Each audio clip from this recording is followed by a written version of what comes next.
It truly saddens me to send emails like this to potential clients and buyers who are actually looking to buy a house. Now, this email right here was sent to about 85 people looking at the property, and we had over 15 plus offers on our listing. And it just saddens me that I have to do this, but my fiduciary duties are for the seller on this transaction because I represent the seller. And being a buyer's agent, I know it's tough out there and being a home buyer, I know it's tough. But for sending an email like this saying, first, we want to thank you and your clients for your offer. The seller has decided to go with another offer that was best for them. As a buyer's agent myself, this market is not helping none of us. But I wanted to make sure I communicated professionally. My fiduciary duties, per my agreement, is with the seller, and I cannot disclose the price nor terms of the accepted offer. Wishing you all the best in 2022, my partners. Now, that email is specifically given to real estate agents when their client's offer are not accepted on the house that you are submitting your offer on. And I know it sucks. It sucks really, really bad. But as a seller's agent on a listing, my fiduciary duties is to get the most amount of money in the least amount of time for the seller. Some sellers do have a heart and they're not worried about receiving all the cash. This one was kind of like that.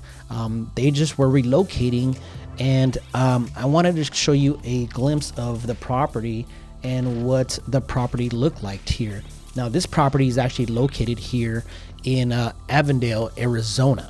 Okay, so this is the property here in Avondale, Arizona, and you know it's a beautiful property. I mean, it's a starter home for sure. And here's some pictures, and this is what we're looking at. This property was actually listed for $315,000, located in Avondale, and we had a lot of traffic on this property, many offers, and it really sucks because it's a very, very beautiful property in one of the hottest locations here in Arizona. So this is kind of what you're dealing with here. And just to show you what we look at as far as charts, and move myself out of the way, is we had 91 showings on this property. Okay, 91 showings. And the total number of appointments was 149, as you can see here on the top. Now, that's a lot of showings, okay, for a house. And it's not just because of the price range. Well, it is because of the price range, because this is a first-time home buyer. But we had, a bunch of investors and institutional investors coming in and putting cash offer on this house. And I'm talking just straight money. And I'm not talking about the Open Door, the Zillow, those companies, but we have actually other institutional investors, LLC companies, S corps, etc., that are basic human beings just like you and I, putting offers on properties like this. So as a seller and as a buyer's agent, I know it's difficult, and I'm sorry. That's just the market we are in right now, and it sucks. It sucks for you as a home buyer. It kind of sucks for us as a selling agent as well, because of course we had to break some kind of hearts when sending an email like that. And I hate it because I receive those emails all the time when I'm submitting my client's offer as well, if we are not the highest, the best on terms, inspections, etc. So change. The housing market hasn't changed in Arizona. So let's kind of deep dive on. That's proof right there that I just showed you. So let me kind of deep dive on what's going on with the housing markets and what I'm seeing here in 2022, so you can make a sound decision when you're thinking about buying, selling, or investing in some real estate. So before I get into all the math and the numbers, I kind of want to show you what's going on with the housing market here in Phoenix. Right now, we only have 3,634 homes for sale. And let me move this to my side over here so you can see the top number right here, 3,634. Is where we're at right here. We are looking at active and coming soon. We are looking at detached homes, and we are looking at 3 beds, 2 baths with 2-car garage. Now, this is all the homes available right now that you have in the city of Maricopa and Pinal County here in Arizona. And of course, That is not a lot of inventory. Okay. Basically, we are still in a seller's market. And let's see what the lowest price is here for housing right now. So the lowest price is 140,000, and of course it's going to go all the way up to probably $500,000. I mean, it's $500,000, probably to $3 million. So with that being said, is the housing market is really, really strong, and we're still moving into a seller's market, even with the interest rates. Well, we're hearing that the interest rates are going to go up in April. I still don't see a cool off happening at all, especially here in Phoenix, and it's kind of sad because it's pushing a lot of the first-time home buyers, a lot of locals here that have been renting for a while, trying to get their credit score up to purchase a house. There's no a light at the end of the tunnel, you could say, for them. As prices continue to go up, it's going to get more and more difficult for home buyers, especially if they don't have the income to purchase a house and they don't have the down payment, because we're still seeing a bunch of investors come in with cash offers. We have some conventional buyers, and it's just the nature of the beast. I mean, I don't know what to say. I don't even know how to fix it, to be honest with you, but it doesn't look like it's going to get fixed anytime soon. So with that being said, let's kind of deep dive into the numbers here. Let me kind of shrink myself a little bit here. I'm a little too big. Oh, here we go.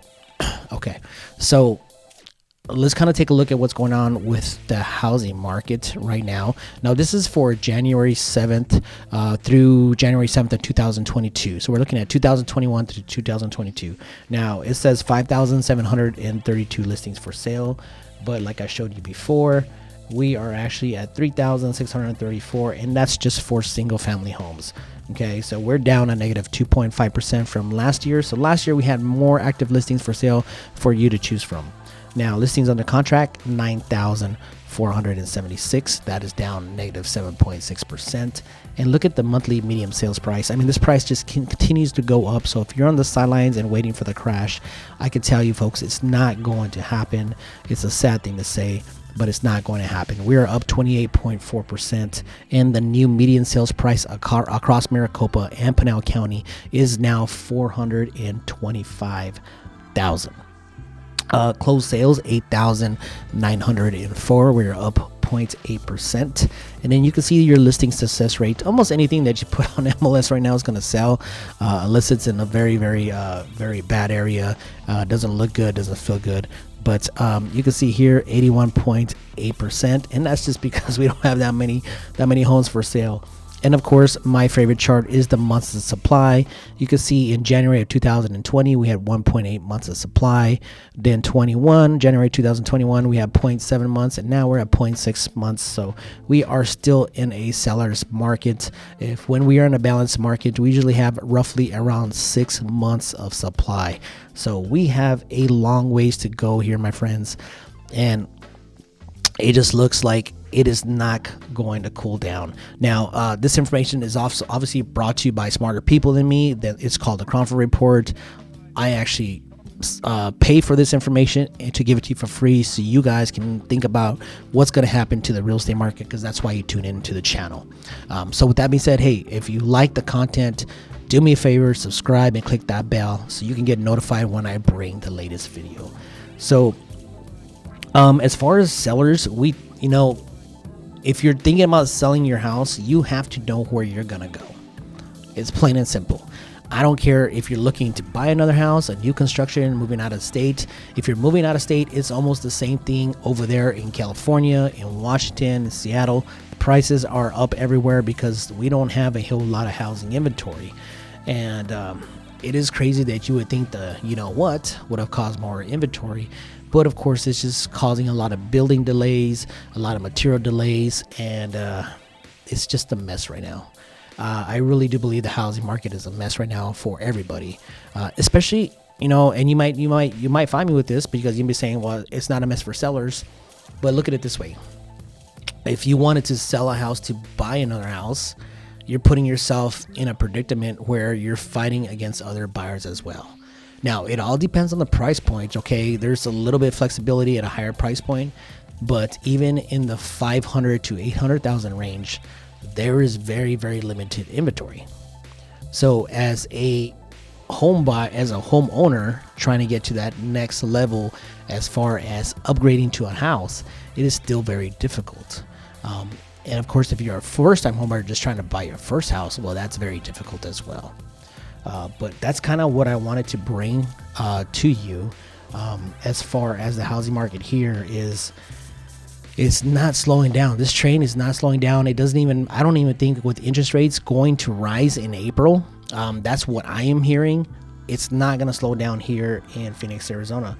But I will tell you this, if you continue to wait and those rates rise, you're not going to find the right square footage for the price you're going to pay, because when interest rises, your payments rise, your square footage shrinks.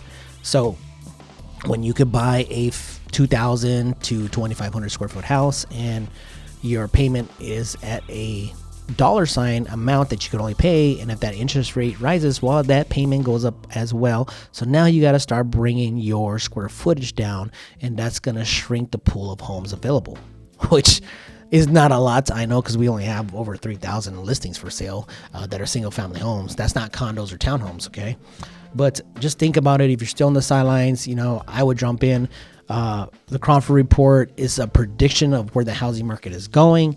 It's not going to tell you if it's going to continue to rise or crash. We're trying to predict it here. And the prediction is that it's going to go up another 20% in 2022. That is right. 20% in 2022 for housing prices. I keep on hitting the mic on my chin. See what happens when you go on vacation. So anyways, you really got to think about it as, is it cheaper to rent? Is it cheaper to buy? Well, we can break down the math with my whiteboard here. When you come to the office, we could do a Zoom. I could do it on my tablet. I still believe the number one asset is real estate. You should always own your own first house and then start investing in real estate. And it's not that I'm trying to rush you or push you, but man, it's a tough decision. I understand. It's a very tough decision.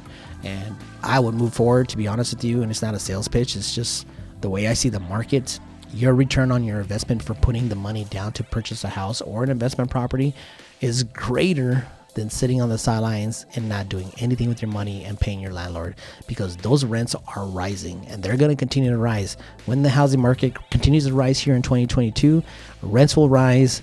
There is not that many rental properties available. People are having problems finding rental properties as well. I get these calls all the time.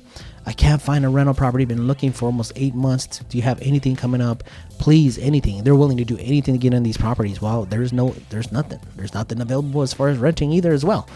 So it's a tough situation, and it's a tough for us too as far as agents, doing our job, trying to, we sit down with people and they come to our office and they're like, hey, I'm thinking about selling. And then we go through the plan, and then I pretty much just kill the sale right there. So you know what? You should stay in your house, because if you sell right now, you're going to have a difficult time buying because there's nothing available. And when you're selling a house to purchase another house, my clients who are selling want to be in a specific neighborhood, a school district, an area, and there is nothing for sale. It's making my job difficult, because if I was a salesman or pitching, I'd be like, yeah, let's put it in your house and don't worry about it, we'll find a house. That's not the truth. So be careful who you deal with out there if you're thinking about selling your house and buying another house, or even just purchasing another house, because it is freaking difficult. Okay? It might take over 6 months for you to get a house. And if you're selling, you really have to have a really, really good plan on leasing back your own property, trying to get 0 monthly payments or a little bit less to find another house. And you gonna have to go all in on the other house. Okay, there's no wishy-washy on your offer and being like, oh, let's submit this and then let's wait for another one. No, you have to go. If you're ready to sell, you have to put your house on the market. You have to protect yourself after you sell the property to have a place to live before you go looking at another house. So yeah, well, I hope you enjoyed today's video. I know it's a lot of information, but it's just the truth. And also, I'm actually kind of excited. I'm actually testing out this new software that allows me to share my screen a little bit better, etc. So I hope you enjoyed it. So I'll be doing more videos like this, and showing you some stuff around Phoenix, Arizona, about the hottest cities coming up and where I think you should buy, and some new construction and stuff like that. But anyways, I hope you're enjoying the channel. If you have any questions about real estate investing here in Arizona, if you're from out of state, coming into state, let's make an appointment. You can sit down with me. My information is below, and I'll leave it like that. But with that being said, Victor Huerta out. Welcome to the Phoenix Real Estate Connect, where we keep it nothing but the truth. And I am with you guys. This market is just freaking tough. If you have any questions, email me at victor@freeagentproperties.com. Again, that email address is victor@freeagentproperties.com, where we release new videos each week on home buyer tips, home seller tips, the Phoenix housing market updates, so you can be mindful when you're thinking about buying, selling, or investing in real estate. We will talk to you soon.